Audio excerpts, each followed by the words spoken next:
বলার মানে নাকি নাম তার ময়ূখ রঞ্জন ঘোষ।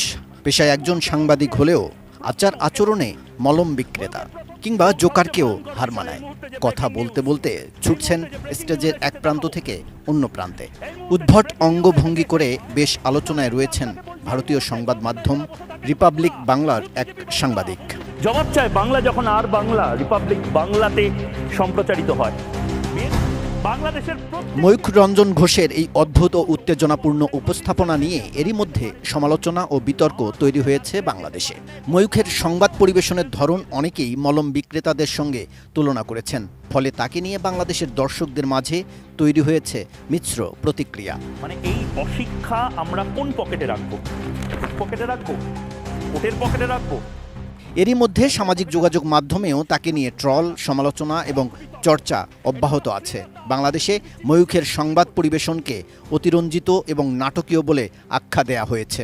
বিশেষত তার চিৎকার, চেঁচামেচি ও অঙ্গভঙ্গি অনেকের কাছে বিরক্তিকর ও অতিরঞ্জিত বলে মনে হয়েছে। অনেকেই বলছেন ময়ূখ রঞ্জনের এই উগ্র উপস্থাপনার পেছনে মূলত টিআরপি বাড়ানোর একটি কৌশল। রিপাবলিক বাংলা চ্যানেলটি বিজেপিপন্থী সংবাদ মাধ্যম হিসেবে পরিচিত এবং তাদের মূল উদ্দেশ্য হল যে কোনো উপায়ে দর্শকদের দৃষ্টি আকর্ষণ করা। ময়ূখ রঞ্জন এই কৌশলকে কাজে লাগিয়ে তাঁর ব্যক্তিগত জনপ্রিয়তা ও চ্যানেলের টিআরপি বৃদ্ধি করার চেষ্টা করেন বলে অনেকের ধারণা। দেখুন, জাতীয় সঙ্গীত আপনাদের বদলে ফেলবেন। আপনারা কি তৈরি করতে চান নতুন?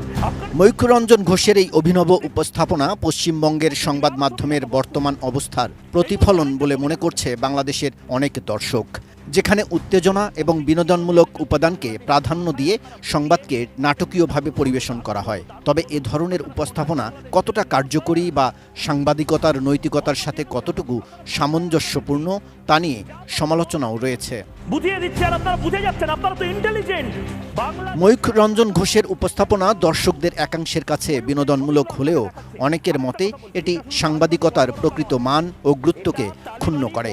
তার অস্বাভাবিক উপস্থাপনা শৈলী পশ্চিমবঙ্গ এবং বাংলাদেশের সংবাদ জগতে একটি হাস্যকর নতুন ধারার সৃষ্টি করেছে।